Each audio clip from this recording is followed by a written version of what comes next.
What do you think of when you imagine the ocean? Probably a vast body of water, a barrier hiding what lies beneath the distant horizon.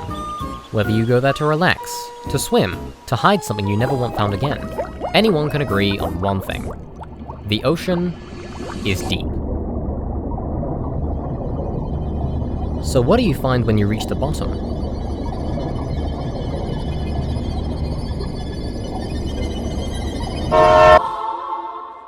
This is an anglerfish, a ray fin fish from the order Lophiiformes. They get their name from the rod-like modification on their dorsal fin called the elysium.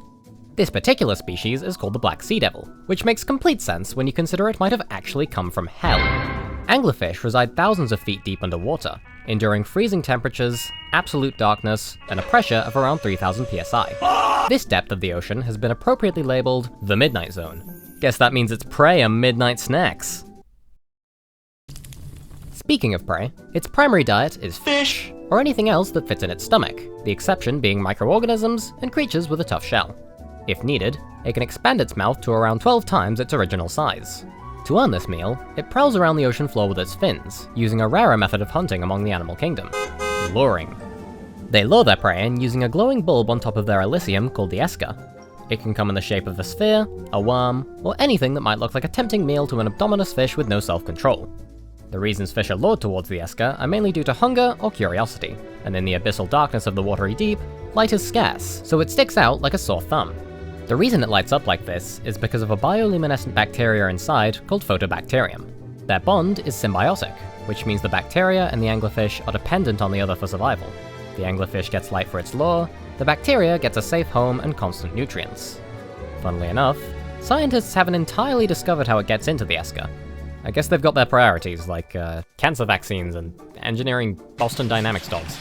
Additionally, some species swim upside down, to better emphasize the realism of the lure, but most species opt for using camouflage, hanging their mouths slightly open and waiting for the chance to strike. The time it takes for the anglerfish to actually snap its jaws forward is around 6 milliseconds, which is unmetaphorically faster than the blink of the human eye. Its concave jaws, despite being horrifically sharp, are not particularly strong, and function more like a cage once the prey is caught.